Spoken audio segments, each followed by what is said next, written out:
Good day. I was gonna say good morning, but you could be watching this anytime. It's the internet. All right, fans of the Monday Movie Club, here we are. This week, Joel made us watch Metropolis, a German. Sorry. Yeah, I think it starts with a moi, a German science fiction epic from 1927, directed by Fritz Lang, who is a master of the German Impressionist films of that era. How's that, Joel? Now, why did you want to torture us with this movie? Well, I thought it was time we watched a silent movie, and you bumped Steamboat Bill Jr. to who knows when. So I'm blaming you on this, not me. Oh, wow. Steamboat Bill might have been more palatable for our group. For the rest of the group, yes. Um, uh, that's all. Shut up. I'm Okay. Frank Gaffney, and that's Joel Fenster, our movie maven. Annie King is eating Cheetos for breakfast. Amy Goldman, who has watery eye syndrome. And Mark Wotitzgartner, Fritz Long, excuse me. Oh, that's great. No picture. So No. what does it say?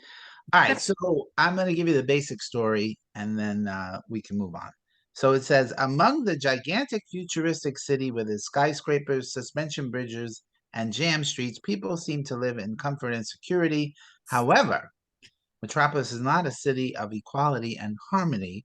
Below ground, worker bees slave away like cogs in a machine for the above ground elite. Let's call them the 1%. The nameless workers have no value to society other than their work. Eventually and inevitably, the workers revolt. Yes, the workers are revolting. I know. They're revolting.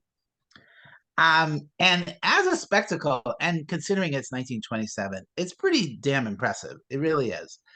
And it certainly is an influencer for movies that came after. There were so many things. I was like, oh my gosh, that looks like Blade Runner. Oh my God, that's Star Wars. So he definitely Fritzy definitely made a little blueprint for people. And of course, you remember that Superman lives in Metropolis. So there you go. But as a story, like most James Cameron scripts, it's less than compelling.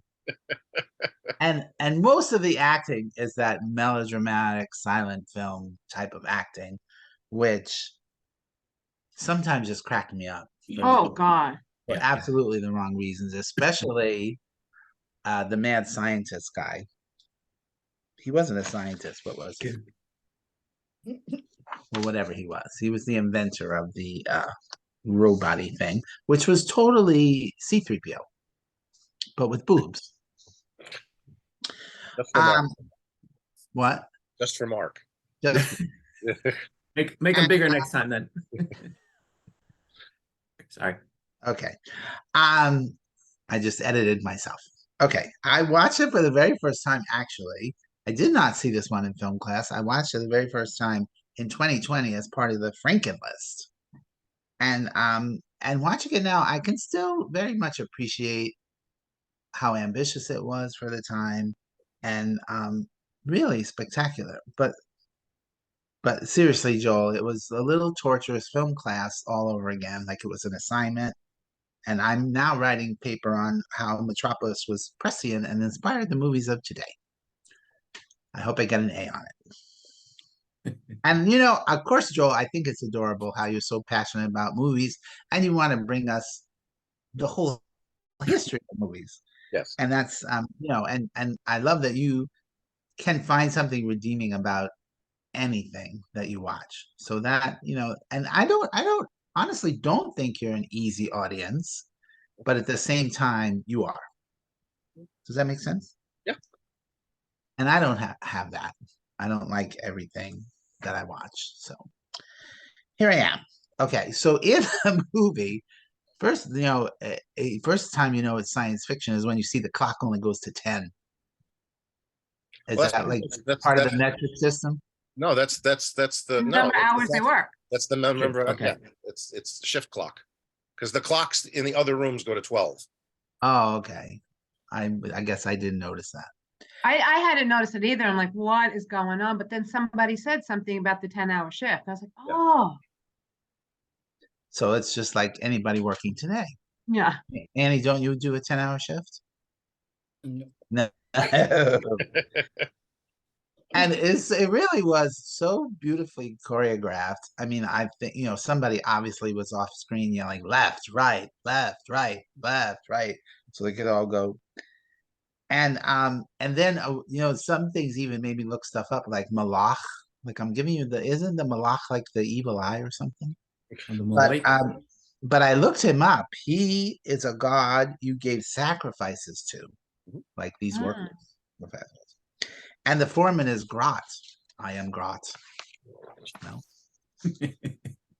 And the whole biblical thing, the Tower of Babel, blah blah blah.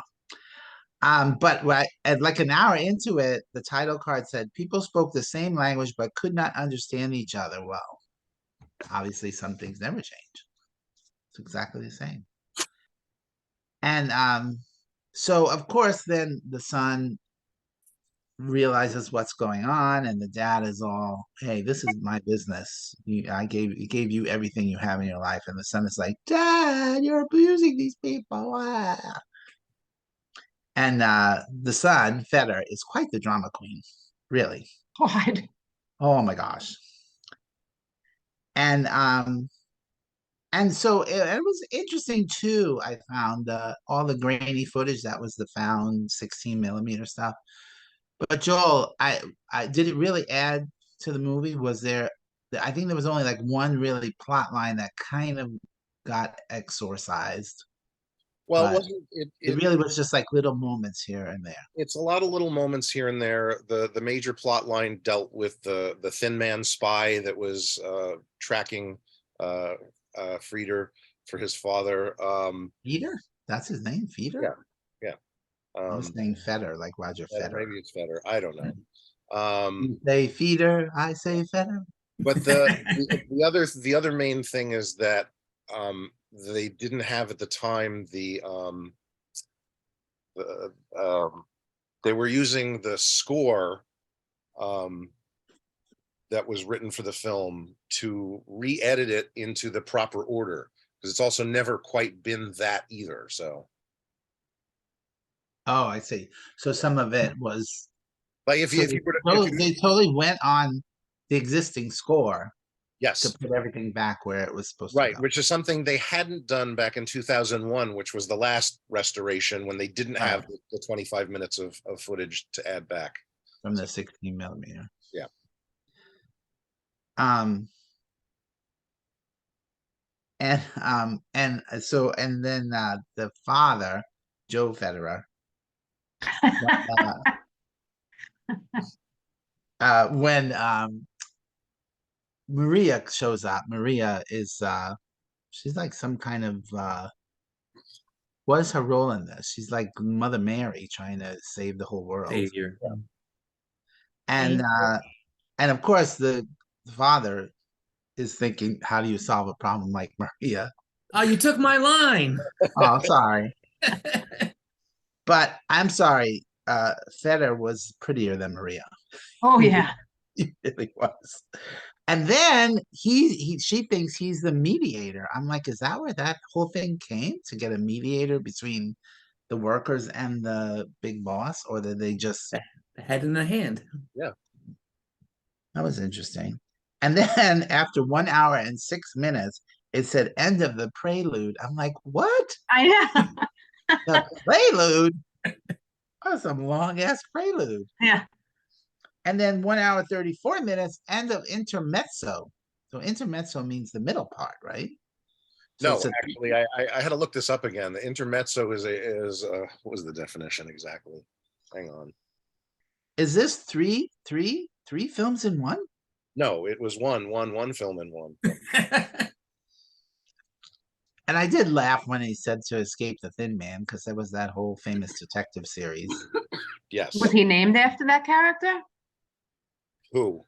No, the other way around. If it was going to be anything, it'd be the other way around. A intermezzo is a short piece of music for a solo instrument, a light dramatic musical or other performance inserted between the acts of a play. Oh, so it was just intermission. Well, sure. Yeah. And then also cracking me up when all the craziness was happening, things were getting destroyed. For 10 minutes, he was like this. Uh-huh, I'm like, you could get your hands off your head now. uh-huh. Like, what is that? All right. But I mean, I absolutely bow down to all of the camera work, the sets, the terrific, really terrific innovations that 1927 craziness. And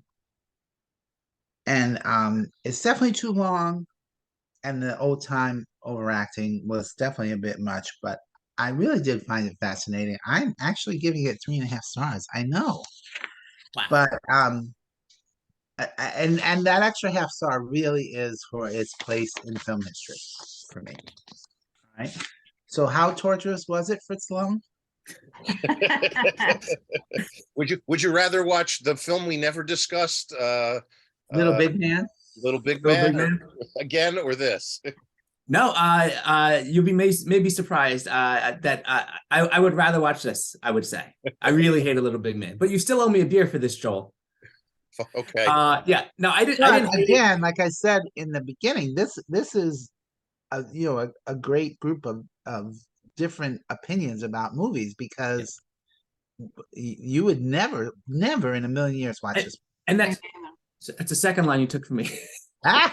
Yeah, you just give my review. No, that's what I was just gonna say. That seriously, I did not love the movie, and I will not be watching it again. However, it's my first silent movie. I never would have watched it without this group. So thank you, Joel. And I really didn't Hey, hate Frank, your first silent movie should have been Steamboat Bill Jr. it. Is that coming up later this year? No. Oh, okay, good. Yeah, I didn't like the two principals. I didn't like the actress playing Maria and Feder, especially when she was Bizarro Maria and she had the droopy smirk the whole time. I'm evil. I'm Yeah. evil. Look at me. Yes, oh my God, I thought that too, like, this makes you evil. Yeah, I'm gonna dance a little Well, bit. Yeah, they couldn't do the goatee on her. from Star Trek, so. exactly. No twirly mustache. And I get it. Just like Frank just said, I get it. I really that I kept thinking to myself, it's 1927 and it's a silent movie, so they have to over-emote, overact, but the two of them, just too much with that. And Feder, he runs like a girl, I'm sorry. When he ran into the building in the beginning, I was like, what is going on? What else? And that was the 27th take, with the director saying, no, do it a little more manly. Seriously. You answered the question. I did have a question too with the clock at 10. I thought it was a shift change, but I wasn't 100% sure. And I think I saw Willem Dafoe twice. He looks like a 1920s German worker, I guess. I don't know. I was like, that guy looks just like him. I saw a Star of David on one of the doors going down into the underground. This is right before the Nazis came up. Is this a German thing? It was not a Star of David, but I know exactly what you're talking about. Okay, I thought it was maybe a correlation of things to come. We'll get to that, but That's okay. the design. No, Okay. we're not watching things to come, Joel. Stop it. no, I didn't mean things to come. I meant the discussion about Oh, I see. what's going on politically in Germany at the time. Gotcha. I did start losing wood toward the end in the uprising, and I thought there was not enough title cards or whatever you call them with the words on screen. So I was a little confused sometimes. But I thought the special effects were fantastic for the time. And I did like the hand, head, heart message, even though it was a little heavy-handed. I actually didn't write down stars. I'm a little, I don't want to be too kind or too harsh, because I really don't want to see it again, but it has its place in history, like Frank said. So I'm going to go with 2.5 stars. And again, Little Big Man and the Phantom Menace are 1.5 stars for comparison. I have a little side story. I'm telling it anyway. So we watch Monday night at the movies at the clubhouse. We watch a different movie every week. But there was one week we went to Key West, and they still have movies when I'm not there. Imagine that. What? And so the movie that week was the one that they hated the most. It was Nope, right? Oh, And now it's become a running joke every time we watch a movie that they want me to go in the back room and watch Nope instead of this. Because I tortured them so much. But I'm glad to hear you weren't as tortured as Nope. nope. Every time they say, now you have to watch a movie, I say, Nope. Nope. Yeah, a group of retired senior citizens in Florida watching a Jordan Peele movie. Yeah, I don't know Yeah, what. but every week we vote on which movie to watch next, and they picked it. I'm not kidding. So again, like you blaming me for this, I'm blaming them for that. All right, Annie King, you have never seen this before, I assume. Never seen it. Didn't even know about it. So pretty much what Mark said, it was about at least halfway through. I just had to start reading what it was saying because I couldn't stay awake. So I had to actually read it in silly voices to keep myself going. But if they could dub in or put in a sound score, why can't they record them talking then and put that on over that? No. Well, I don't think we should get into that debate. Let's move on. I mean, it was just, wondering if they could time that and stuff. But anyway, it was just long. And I mean, there were some scenes that I like with the factory workers, like you said, the dancing part and stuff. That was cool. And I must have closed my eyes at some points, I think. Definitely. That's what happens when you watch at night with a glass of wine. So And a 3-hour silent film. yeah, 2.5. 2.5. Yes, but Yeah, and by the way, that 2 hours and 28 minutes, it went up to 2 hours and 20 minutes. It went up to the very end. Yeah. And I was just happy that I found it on Amazon. I thought you were going to say I was just happy I got through it. Yes. So, in light of everything, I'm giving it 2.75. Wow. But I wouldn't watch it again. I think we're in agreement on that one, except maybe Joel. Aim, I love that you're in black and white. We were supposed to all do black and white. What happened to that? I'm sorry, I didn't think of it until you already started recording. I All almost right, said stop recording. How do we change it? It's too early in the morning to think about anything like that. So Go to the little carrot next to stop video and go to choose video filter, and it should be the third one. Video filter. I have, okay. No, I have none. None. Are It's you, okay. Bill, did you highlight video filters on the next screen too? It says backgrounds, filters, avatars. No. It says virtual backgrounds, video filters. This conversation alone is going to make this the longest of our videos. Ah! That's why I picked it. So, All right, go on. And so film class, NYU. Yeah, but I Picture it. NYU, 1980. I don't know what time when it went. 4. Maybe we did watch it. Who the hell remembers? I seem to not have too much memory back then, and I did not drink or do drugs at all. Then let's clarify. You don't know what's in my coffee now. Basically what you all said, Mark. I'm trying to remember what everybody said, because then I thought, oh, I could say that. The title cards, I did think there were so few title cards, but I also thought they were so overacting that I was able to follow. Because if you go, right, Annie, it's Greek to me, you knew that's what he was saying. Yes, but there were specifically a couple times where they were having full-on conversations, and title card was just and like, you get like one no. title card. No, yeah. But I don't know. I was still kind of, I think I was pretty much able to follow it somehow. I might have referred to the synopsis a couple of times. And there was something I read in the synopsis that I don't recall seeing in the movie at all. And I'm wondering if it was lost footage or I just didn't see it, where I feel like the guy who was the assistant guy, somebody came back during some big fight and saved people and got stabbed. Did we remember seeing anybody get stabbed? Yeah, No, the stab. At the end, towards the end of the film, not at the end, but towards the end of the film, when Frieder and After the internet show. Josephat. Josephat. Yeah. When they went down into the caverns again, and all the workers were riled up and they were trying to appeal to them, and they started getting into a big fight because And the evil Josephat Maria was got sicking stabbed. them on them. One of the workers gets stabbed, not Josephat. So there's a moment where somebody pulls a knife and they're going after Frieder, and the worker gets stabbed. Let's The call one it. he goes to save him. The one he yes. was nice to. Right, who the one he was switched nice to places with switch him. places with. The Sydney Yeah. Carter, Oh, who switch Yes, places that's right. guy. Oh, okay. I didn't He's see the one that. that got stabbed.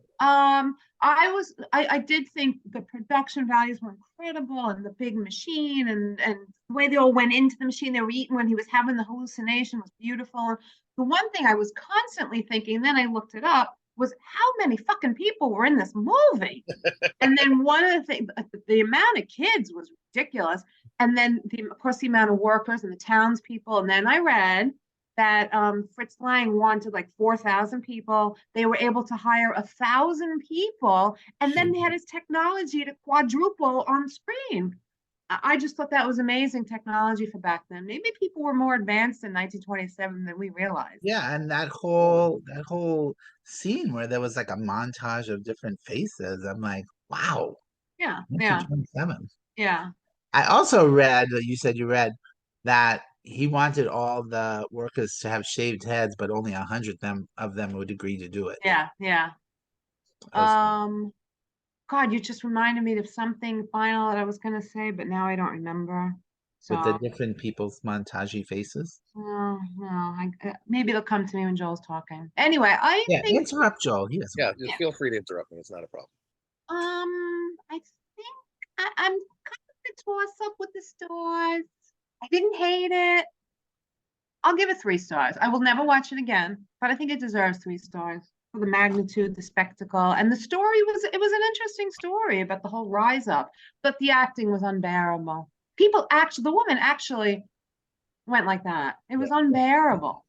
Yeah. I would give it 3.25 stars were it not for this god awful acting, which I understand. Oh, and always with the dark lipstick on everybody in silent movies. But right, that's just a standard, right? I think so. Okay. Your lips had to stand out in the black and white. Amy's lips are like completely washed out right now. Thank you. Could you put on black lipstick? I don't know. There's a Joel, filter. let me see if that works. Almost there. Almost there. We quiver with the antissa. Patient. Up there you Yeah. go. Oh yeah, There you Hey. go. nice. Now you're in a silent movie. Now you have to add all the damage and debris from being run through a projector for 100 years. Right. Oh, that would be really great effect. I think Amy already looks like she's been run through a projector Wow. 100 years. Ow. So, I know you're going to agree with me on this one. Oh, do you? Yes. Okay. I do love Being the cinephiles that we the are. cinephile, yes. I do love this movie. I have seen it multiple times in multiple iterations because up until 2010, this particular version of the film did not exist at all. And I'm not going Again, I say I don't know how much it really added. I would have wanted to see the shorter version. honestly, I think it would be an interesting experiment that the Giorgio Moroder version from the 1980s, which runs just under 90 minutes and has a completely new rock score to it, and all of the intertitles are now subtitles. So it'd be interesting to see, like, I know Mark is like, I don't want to ever watch this movie again, but I think that would be an interesting experiment to see how that version would change your experience of watching the movie. I agree, actually. And let me ask you this: is there a longer version? A No, longer- not that I would ever want to watch it, but is There there like actually was a longer version this I read, but this is all that survives. yeah, And we had sorry, Joel, I'm interrupting. I'm telling you. There were in this movie there were intertitles that said, okay, this is missing.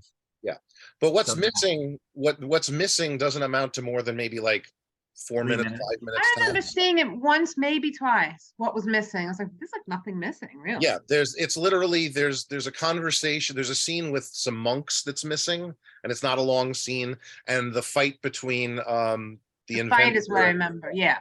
But even with all of that, as I said, there's nothing. It's not going to add much more than like another 3 to 5 minutes tops. So that's why they had that whole thing there saying that they got into a fight and Maria Yep. escaped because it just they Yeah. actually filmed it, but it's missing. Okay. Aim, I'm digging this whole black and white thing, but you got to keep your eyes down because we're seeing the window. Ah.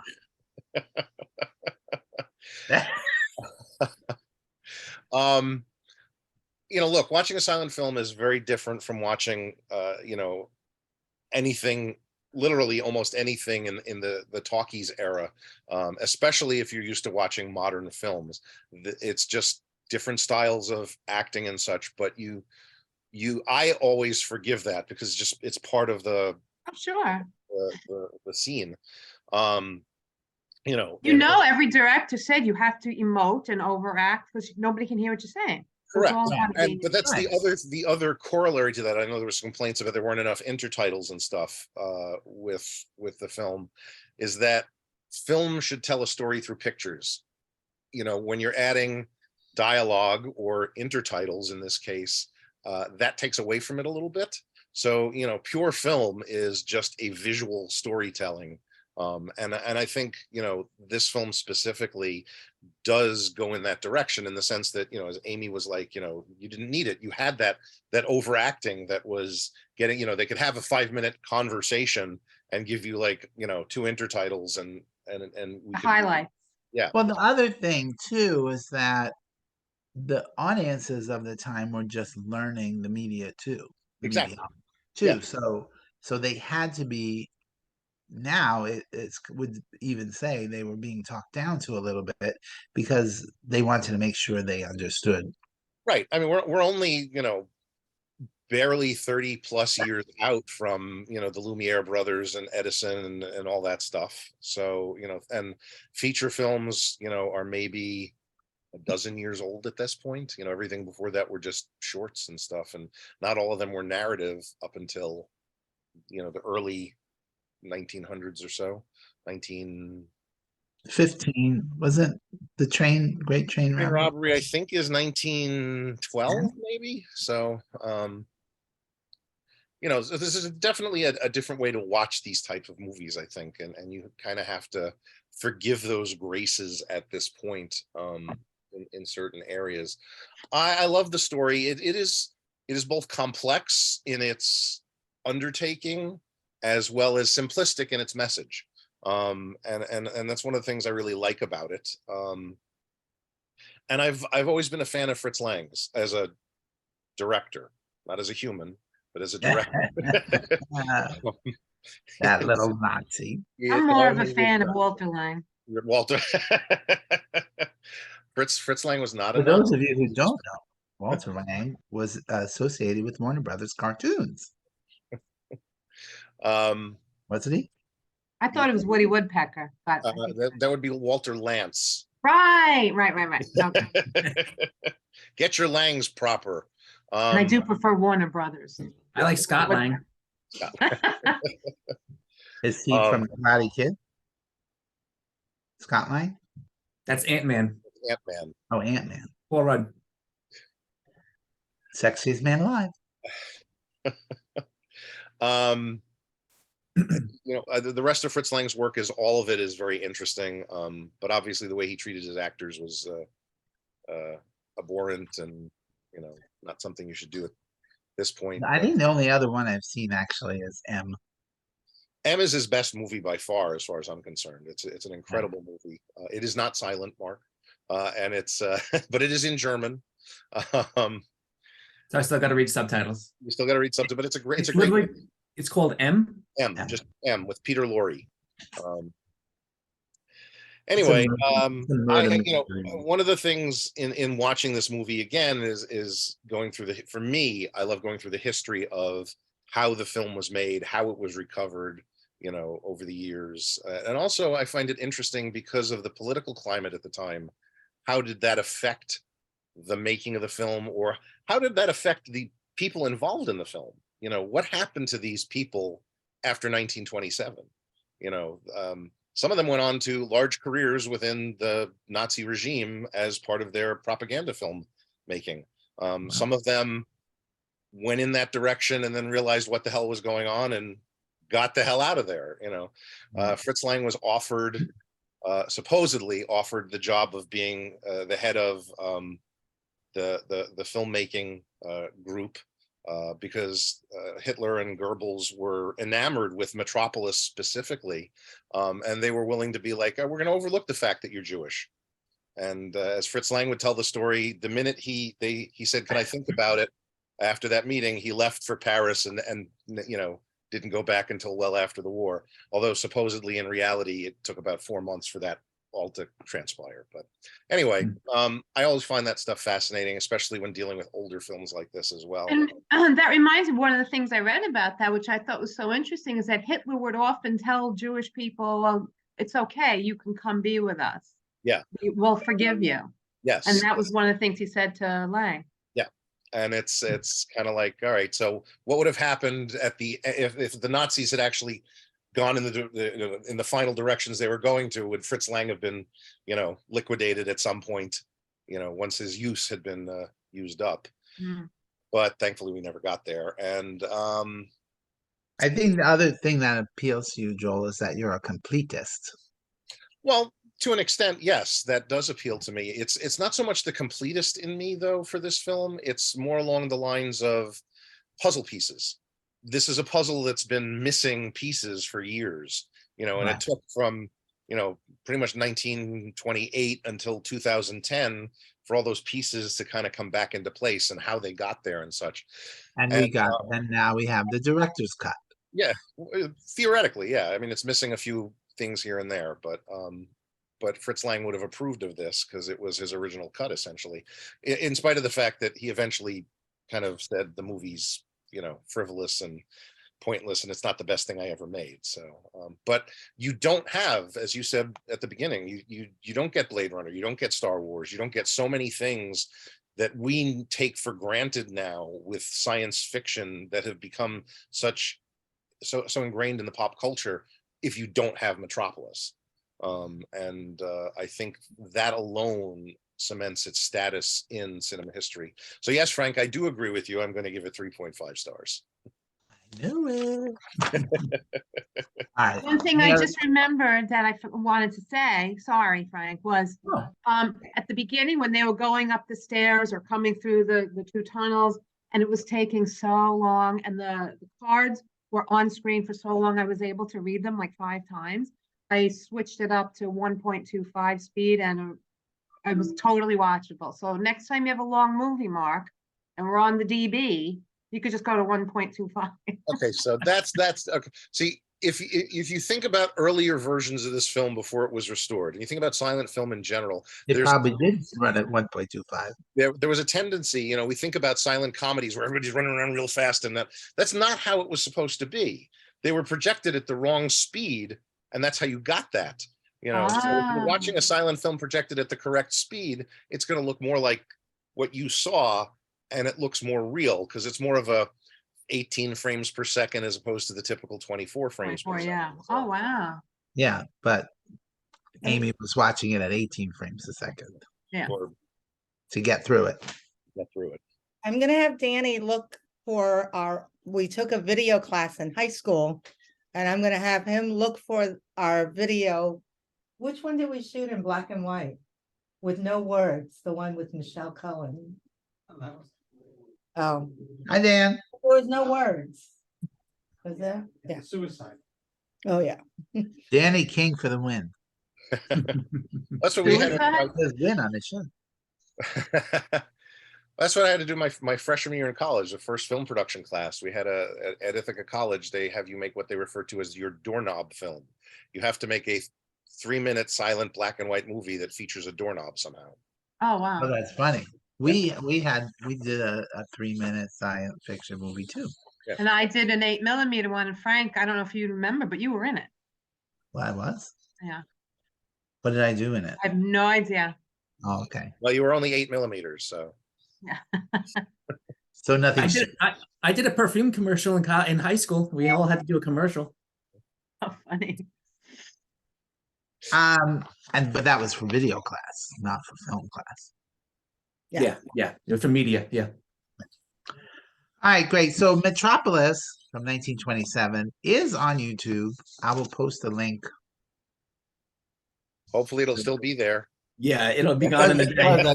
I checked this morning; it was still there. Okay. And so next week, Mark is making us watch a real boy movie, Braveheart, A fantastic movie is what you meant to say. from 1995, when Mel Gibson could do no wrong. Maybe he wasn't drinking then. I don't know. And that's available on HBO Max. So if you have that, you could watch it and join us. It probably is more fun to listen to us ramble on if you've seen the movie. Yeah. But nobody's here now. It's just Nobody's here, especially because we're at like 45 minutes. Natasha's here. She's been sitting there the whole time. She had one but comment. she's like this. Stop being misogynistic, Frank. Sorry, Natasha. I'm sorry. She said Mark and Frank need to stop being misogynistic. So misogynistic. How am I misogynistic? I don't know. She made that comment. What? What was it? And they said run like a girl. Oh, run like a girl. I didn't say that. Girl. I did said not that, say that. as I said, I said, hey, sorry, it needed to be said. I was just I speaking. get it. Yeah. She's in a mood. She's got COVID. Well, Aw. I mean, that's how society is built. We're made to think that being a girl is less superior than being a man. As she just said, it's okay. It doesn't mean it's okay. We can rebuild it, like the $6 million man. There you go. Right. Man, It's going to cost more than $6 million. Go eat your donut and leave me alone. Yeah, it should be the $6 million person. Exactly. Okay, I'm Frank Gaffney. Go watch a movie. God, and also with you.